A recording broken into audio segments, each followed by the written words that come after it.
Ready to dive into the Galveston diet. I know a lot of you have been asking about it. We're going to deep dive into how this plan tackles weight gain Right. and those hormonal changes a lot of women experience, especially during perimenopause and menopause. You Yeah. know what I mean? Yeah. So our main source today is a summary of Dr. Mary Claire Haver's book, Okay. The Galveston Diet.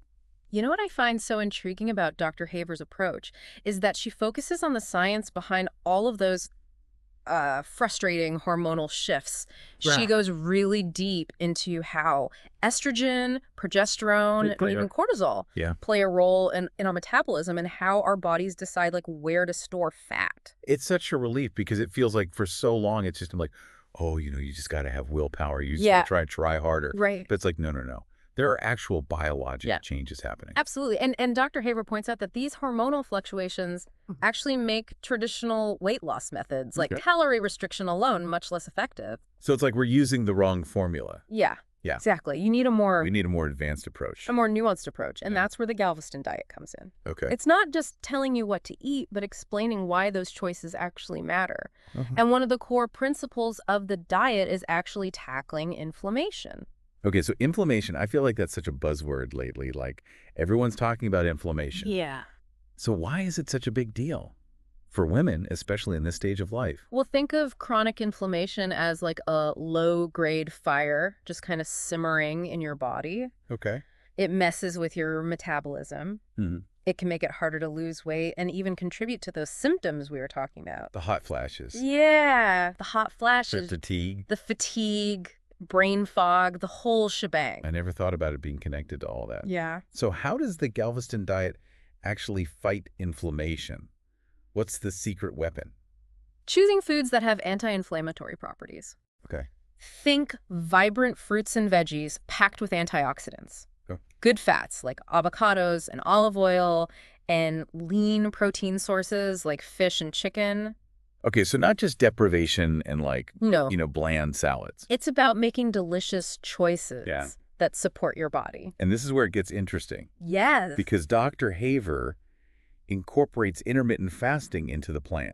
She does. Now, I have to admit, when I first heard that, I was like, oh, fasting sounds scary. I know, it can sound intimidating. But I'm really curious to hear how she uses it strategically. So she recommends what's called a 16.8 approach, Yeah. which means you have like an 8-hour window each day where you eat and then fast for the remaining 16 hours. Oh, got it. So that could look like skipping breakfast and then having your first meal at noon and finishing dinner by 8 p.m. So it's giving your body a break and allowing it to tap into those Yeah. fat reserves. Exactly. Quality. And the fascinating part is that intermittent fasting goes beyond just weight management. Right. Studies show it can regulate those key hormones we were talking about earlier. So it's kind of like a 2-for-1. Yeah. We're addressing the weight and the hormones. Absolutely. It's working with your body's natural rhythms Yeah. to optimize your health. I love that. And she gives very clear guidance on how to implement it safely. Good, because I think a lot of people get concerned about like, oh, is this going to mess with my energy levels? Right. You know? And she emphasizes listening to your body, Yeah. staying hydrated, and making sure you're still getting those nutrient-dense foods Good. during your eating window. So let's talk about what you're actually eating, because I think a lot of people, when they hear diet, they think, oh, gosh. Use salads? Yeah, like kale smoothies and rice Yeah. cakes. Yeah. No, not at all. Okay. Remember, the focus is on reducing inflammation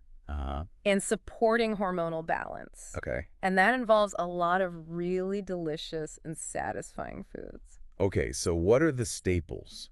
Like, what would I find in a Galveston diet grocery cart? Definitely lots of colorful fruits and vegetables. Okay. Think berries, leafy greens, bell peppers, sweet potatoes. The more vibrant, the better.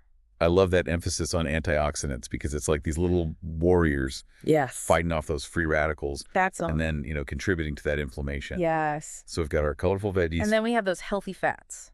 Okay, wait, are you saying I can eat avocados on a diet? Okay. Because I'm sold. I'm already in. Don't fear the good fats. Okay. They are essential for hormone production Okay. and satiety. Got it. So avocados, nuts and seeds, olive oil, these are your friends. Good fats. Got it. All right, so we've got our veggies, our fats. What about protein? Lean protein is crucial for maintaining muscle mass and keeping blood sugar stable. Yeah. So fish, chicken, beans, lentils, These are your go-tos. Okay, so this is starting to sound pretty doable. It is. Like, it's not about you can't have this, you can't have that. Yeah. It's just about making these smart choices Yeah. that nourish your body Exactly. and support your overall well-being. Precisely. And what's really interesting is she doesn't just focus on what you eat, but how you eat.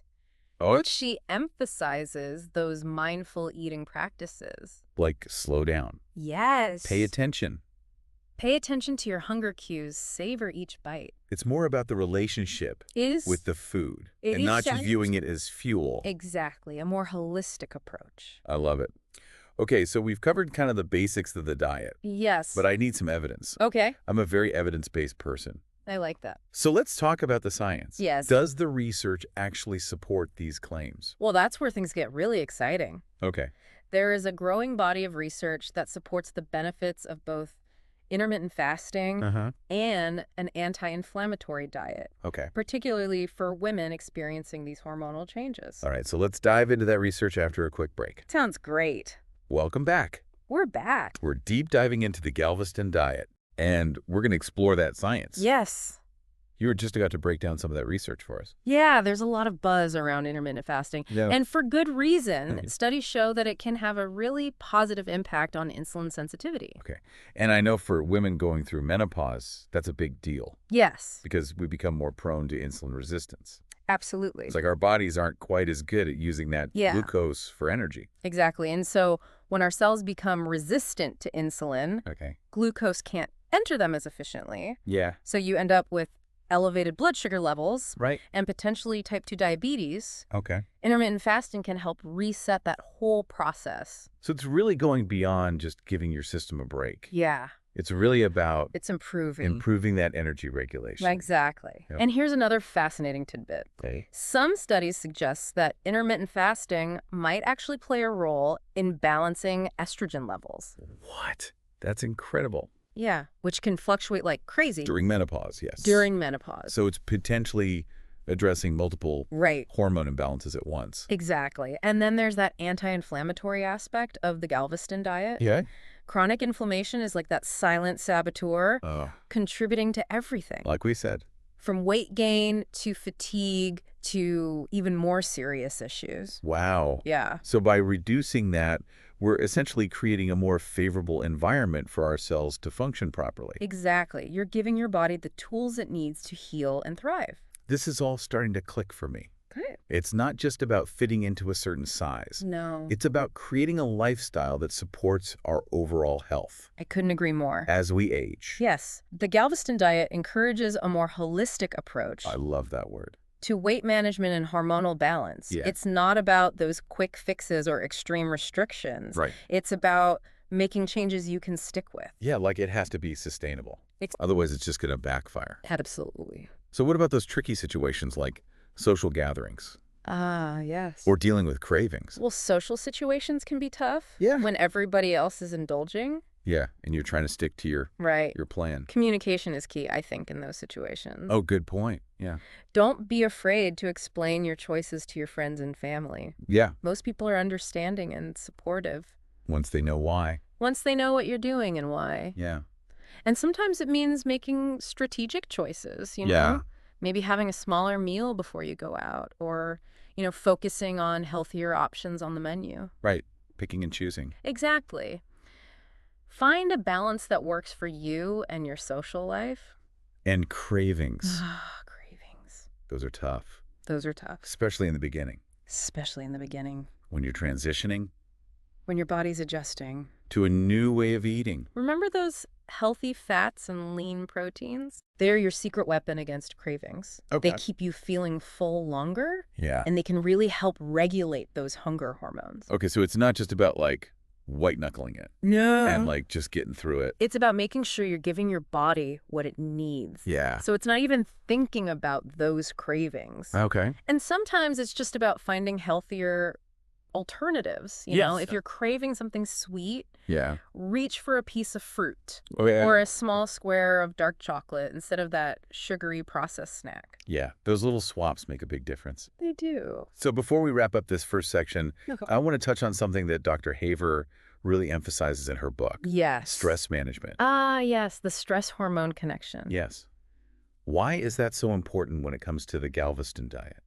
Because stress is a silent hormone disruptor. Hmm. When we're stressed, our bodies release cortisol, Yeah. and that can wreak havoc on our hormonal balance, Oh, especially during menopause. especially during menopause. Like, I feel like that just makes everything worse. It does. It's like a vicious cycle. Yeah. Stress leads to weight gain, which leads to more stress. Yes. And around we go. I know.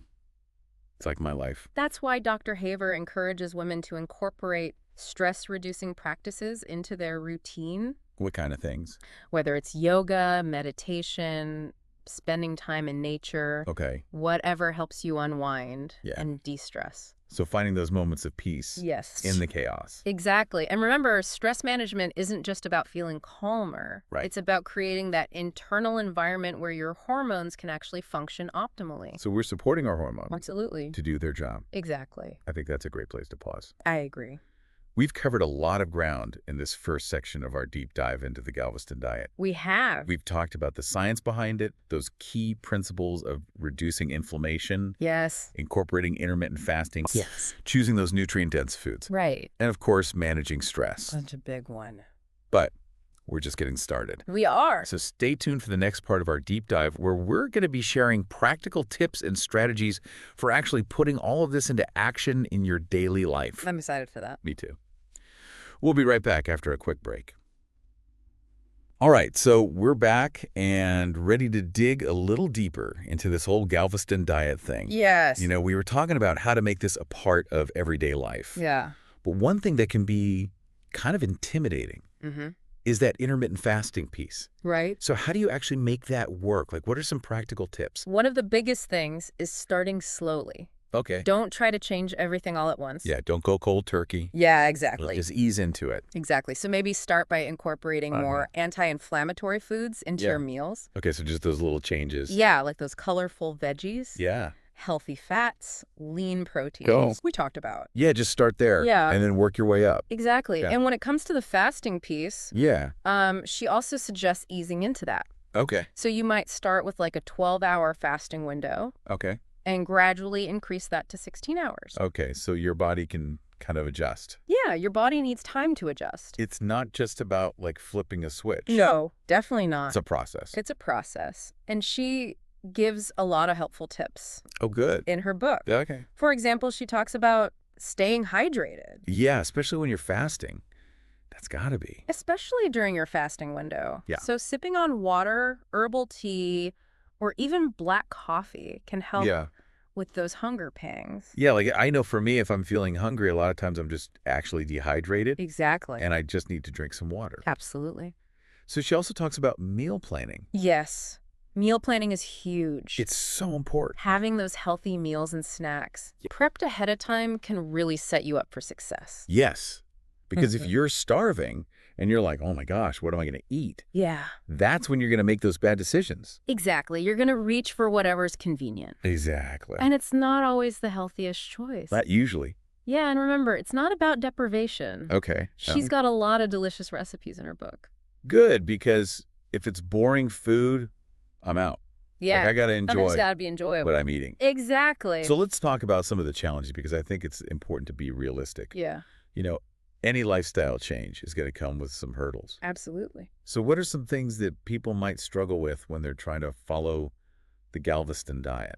Well, social situations can be tricky. Yeah. It's not always easy to stick to a specific eating window Right. when you're out with friends or at a dinner party. Like I know for me, sometimes if I'm out late Yeah. and I'm like, oh, I'm not supposed to eat until noon tomorrow, but I'm starving. I think communication is key Yeah. in those situations. Just Absolutely. explain your choices to your friends and family. Yeah. Most people are very supportive Once they understand it. once they understand it. Yeah. That's a good point. And sometimes it involves a little bit of compromise. Okay. Maybe have a smaller meal before you go out, Okay. or focus on the healthier options that are available. Yeah. Just make those conscious decisions. Exactly. Find that balance that works for you and your social life. Okay. So what about cravings? Cravings. Those are the worst, Those are tough. especially in the beginning. Especially when your body's adjusting. Yeah. Remember those healthy fats and lean proteins? Yeah. Those are your secret weapon against cravings. Okay. They keep you feeling fuller for longer, Yeah. and they can really help regulate those hunger hormones. Okay, good. Because I feel like a lot of times we think about dieting and it's like restriction, restriction, restriction. Yeah. But this is more about like nourishing your body. It's about nourishing your body. So it doesn't even crave those things Right. as much. Exactly. And sometimes it's about finding those healthier substitutes. Yeah. You know, if you're craving something sweet, Yeah. reach for a piece of fruit Okay. or a small square of dark chocolate Okay. instead of those sugary processed snacks. Yeah, I love those little swaps Yeah. because it makes you feel like you're not missing out. Exactly. Okay, so before we wrap up this section, I want to go back to stress management Oh, yes, stress. because you were saying it's a hormone disruptor. It is a hormone disruptor. So how did that play into the Galveston diet? Well, when we're stressed, our bodies release cortisol, Yeah, and that can really wreak havoc on our hormonal balance. especially during menopause. Especially during menopause, it's like a vicious cycle. It is. Stress leads to weight gain, which leads to more stress. I know, it's like my life story. That's why she emphasizes incorporating stress-reducing practices Okay, into your daily routine. like what kind of things? Whether it's yoga, meditation, spending time in nature, Yeah. anything that helps you unwind and de-stress. Yeah, just finding those moments of peace in the Exactly. chaos of life. Exactly. And remember, stress management isn't just about feeling calmer. It's about creating that internal environment where your hormones can function optimally. So again, we're going back to supporting those hormones, Absolutely. doing their jobs, Yeah. not adding more stress Right. to the mix. Yeah, exactly. So this has been really eye-opening for me. Good. I think we've covered a lot of ground in this section Yeah. about those practical tips Yeah. for implementing the Galveston diet, Absolutely. but we're not done yet. Not done yet. We're going to dive even deeper in our next section, Okay. talk about some of those challenges, Yeah. maybe some success stories, I love that. and really wrap it all up for you guys. Sounds great. So stick around. We'll be right back. We're back, and we've been talking all about the Galveston diet and how it's designed to help women, specifically going through perimenopause and menopause, Right. manage their weight, Mm-hmm. manage those crazy hormonal shifts and all those symptoms that come along with it. Yeah, those symptoms can be brutal. They can. And I think what's so refreshing about this approach is it's not about deprivation or like these crazy Yeah. quick fixes. It's really about making those sustainable changes. Yeah, it really emphasizes that holistic approach, you know? It's not just about like counting calories or cutting out food groups. It's about working with your body. Yeah, it's about working with your body and making those informed choices that support your body's natural Rhythms. processes. Yeah. So let's talk about putting this into practice. Okay. What are some practical tips for people who are like, okay, this sounds great, but how do I actually make this a part of my life? Well, one of the biggest things Dr. Haver emphasizes is starting slowly. Don't try to change everything overnight. Yeah. Focus on incorporating those anti-inflammatory foods Okay. into your meals first. Okay, so just start with the food. Yeah, those colorful veggies, the healthy fats, lean proteins. Those little changes can really add up. Absolutely. And when it comes to intermittent fasting, she suggests easing into that as well. Okay. So maybe start with a 12-hour fasting window Okay. and then gradually work your way up to 16 hours as your body adjusts. It's about finding that sweet spot for you. Exactly. And she gives a lot of helpful tips in her book. Oh, good. For example, she talks about staying hydrated. Yes, especially when you're fasting. Especially during that fasting window. Yeah. Sipping on water, herbal tea, or even black coffee Yeah. can help with those hunger pangs. Yeah, because sometimes we think we're hungry and we're actually just thirsty. Exactly. Our bodies are just like, give me some fluids. Right. And she also talks a lot about meal planning. Meal planning is huge. It's so important. It's so important having those healthy meals Yeah. and snacks prepped ahead of time can really set you up for success. Because if you're starving and you're like, oh my gosh, I have nothing to eat, I'm just going to order a pizza. Yeah, you're going to reach for whatever's convenient, Exactly. but not necessarily the healthiest option. And she also emphasizes that it's not about deprivation. No, it's not. She actually has a lot of really yummy recipes in her book. She does. It's not just like, oh, here's some bland chicken and broccoli. No, it's about enjoying the food you're eating. Because if I don't enjoy it, I'm not going to stick to it. Absolutely. Let's talk about some of the challenges, because I think, we want to be realistic. Yeah, Any lifestyle change is going to come with some hurdles. for sure. So what are some things that people might struggle with when they're first starting out on the Galveston diet? I think social situations can be really tricky. Yeah, It's not always easy to stick to that eating window right. when you're out with friends or at a dinner party. I know for me, it's like if I'm out late with friends and I'm like, oh, I can't eat until like noon tomorrow, Yeah. it's a little hard. I think communication is key Good point. in those Yeah. situations. Yeah. Just explain to your friends and family, hey, this is what I'm doing Yeah. and why. And most people are very understanding Yeah. and supportive. And sometimes it's about a little compromise. Yeah. Maybe have a smaller meal before you go out. Yeah. Or choose those healthier options that are available. Just make those conscious choices. Exactly. Find that balance that works for you. Okay, so what about those dreaded cravings?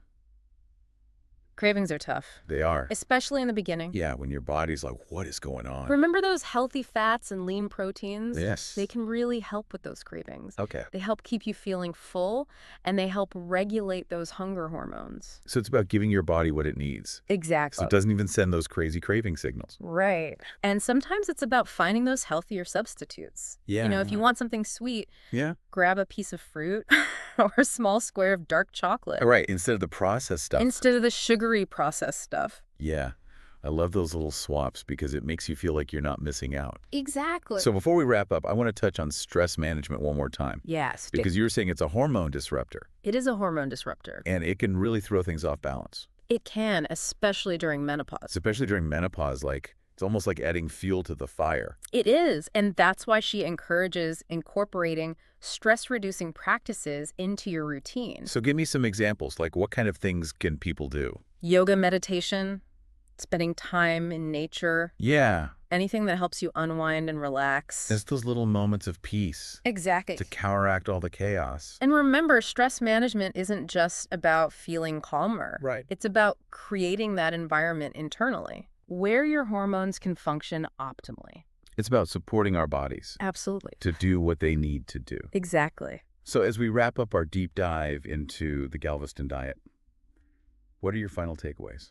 I think the biggest takeaways is that this is a plan that really acknowledges those unique challenges that women face during perimenopause and menopause. Yeah. And it's about working with your body, not against it, I love that. to find a sustainable approach to feeling your best. So it's about empowerment. It's about empowerment. Making those choices based on, science and self-care. Exactly. Not some crazy restrictive diet that's Yeah. going to backfire. Exactly. So this has been amazing. I feel like I've learned so much I'm glad. about the Galveston Diet, and I hope our listeners feel empowered Yes. to explore it further. Absolutely. And remember, knowledge is power. It The is- more you understand about your body, Yeah, the better equipped you are to make those choices. to support your health goals. So thank you so much for joining us for this deep dive into the Galveston Diet. It was a pleasure. We hope you found it insightful, and we'll see you next time for another deep dive. Thanks for tuning into Chapter 2, where we break down the best books to fuel your growth and learning. If this book caught your interest, check out the links in the description to get the audiobook at no cost. Don't miss out and support our channel while you dive deeper into these life-changing reads. See you in the next episode.